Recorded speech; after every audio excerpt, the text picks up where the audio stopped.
مساكم الله بالخير، مبارك عليكم الشهر الكريم. اليوم راح أخذكم معاي للمطبخ ونعمل مع بعض قمع الدجاج والمشروم، سهل ولذيذ. هأحتاج أول شيء براد أبيض، راح أقصص الأطراف كامل وبعدين أبدأ أفردها بهذه الطريقة.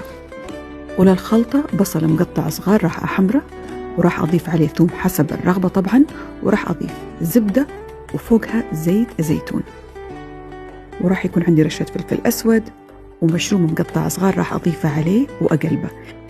الريحة طبعا تدوخ أكيد.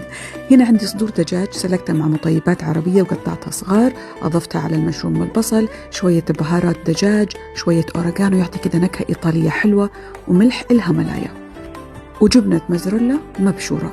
الخليط صار جاهز، راح أحطه بغدارة وأبدأ هنا أحشي. كل شريحة بريد راح أمسحها بجبنة سايلة، وبعدين أبدأ أحشيها بالدجاج والمشروم. ممكن أسكرها على شكل مثلثات وممكن أسكرها على شكل قمع. أهم شيء أحكم الأطراف بالشوكة عشان ما تفتح معي وقت القلي. طبعا لما حشيتها على شكل قمع طلعت معي برج العرب.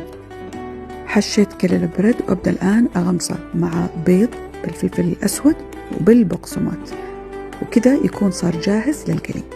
وخلوا بالكم ما ياخذ ولا حتى ثواني مع القلي، وأحلى شيء إنه يطلع آخر شيء مقرمش من برا ومن داخل طري ولذيذ. جربوها وبالعافية.